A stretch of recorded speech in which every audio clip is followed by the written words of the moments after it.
Welcome to the deep dive. If you love speed, luxury, history. Well, today we're getting under the hood of the recent Monterey Classic car auctions. Absolutely. It's more than just a car show, isn't it? It's really the biggest annual pulse check for the entire collectible car market. Exactly. It tells us so much about high-value assets generally. So our mission today is simple.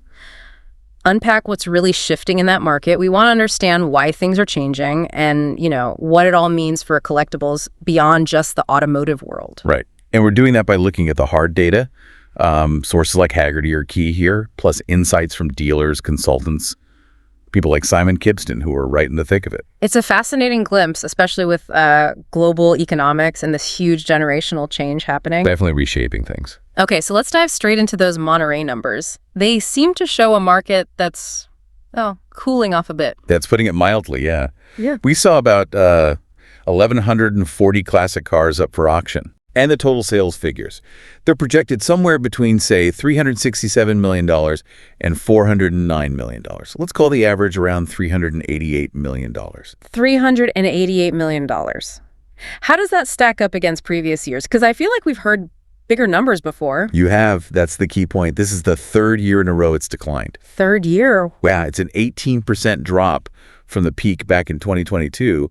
Which, hit a staggering $471 million. Almost $500 million then. And what about the really, really expensive cars, the top tier? That's where it's even more noticeable. Usually Monterey sees, 6 or more cars expected to sell for over $10 million. Right, those headline grabbers. This year, just one. That's the lowest number in over a decade for that top bracket. Only one. That really says something about confidence at the very top end, doesn't it? And the average price per car. Also dipped slightly.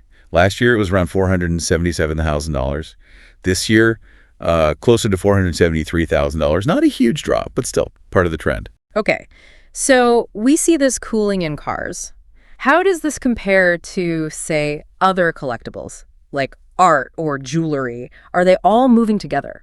That's a great question. If you look at the Knight Frank Luxury Investment Index, classic cars overall were actually down only 0.2% in the last 12 months. Oh, so barely moving. Relatively speaking, yes. It's actually holding up much better than fine art that's down a whopping 20%. 20%, okay. But cars are weaker than, say, jewelry, which is up about 2.5%, or coins, which had a strong run, up 13%. So cars are feeling some pressure, but maybe have a more stable base than art right now. Interesting context. So what's actually driving the cool down in the car market specifically? Is it just, the global economy, interest rates? It's a mix of things. Dealers definitely point to global uncertainty. The wars in Ukraine and the Middle East, a sluggish Chinese economy. That all creates hesitation. Sure, makes sense. And higher interest rates are a big one. The opportunity costs, right? Why tie up millions in a car when you can get over 4% risk-free on cash? Right. Plus, the stock market's been strong lately. Exactly. Which can make collectibles look a little less attractive as a pure investment play sometimes. Okay, so economic headwinds are part of it. But you mentioned something else earlier, a generational shift. That sounds potentially more fundamental. Oh, absolutely. This is huge, and maybe the biggest long-term factor. The baby boomers, who really built and drove this market for decades, they're getting older. Downsizing collections, maybe? Downsizing, passing wealth on. It means we're seeing an oversupply, especially of cars from the 1950s and 60s, the cars they coveted. And that impacts prices. Significantly. Prices for cars over 50 years old are down like 20 to 30% from their peak. It's why many sellers are opting for private sales now, trying to avoid those public auction results.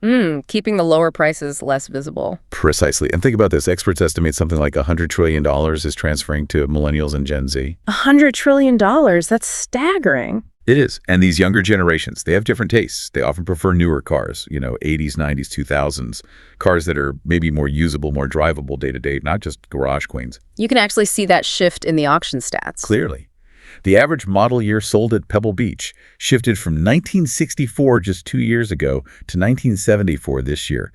That's a big jump in just 2 years. 10 years newer on average. Wow. And get this. For the first time at Monterey, sales of modern supercars, think post-1975, are expected to actually outpace sales of the classic Enzo-era Ferraris, so pre-1988 models. That feels like a real changing of the guard. So younger collectors are pushing up prices for what kind of modern cars? Things like rare Paganis, Bugattis, even specialized German models like roofs. Remember that 1989 roof CTR Yellowbird? The yellow one, yeah. Crazy car. It sold for a record $6 million back in March. So there's huge money chasing these newer icons. But is there a risk there? Does it become speculative? That's the concern some experts are raising. It starts to look a bit like momentum investing in stocks, where you're just chasing what's hot, hoping the price keeps going up, maybe detached from fundamental value. Which brings us back to that advice from Simon Kidston. It shouldn't just be about the money, right? Exactly his point. He stresses that while you obviously need to think about the financial side, it can't be the be-all and end-all. Otherwise, as he puts it, it becomes like Bitcoin, just chasing the next price spike, which can be really volatile and maybe miss the whole point of collecting. A good reminder about passion versus pure profit. So, yeah, it's a really dynamic market right now. You've got the global economy weighing on it, but underneath, this massive generational shift in wealth, and importantly in taste, is fundamentally reshaping what people want to collect. A redefinition happening right before our eyes. Truly is. And that leaves us with a final thought for you, the listener. As this idea of a collectible car shifts moving maybe from older cars valued for history and rarity towards newer supercars like for usability and, yes, investment potential, what could that mean for other luxury markets? How might this change how we value all sorts of assets in the future? Something to ponder.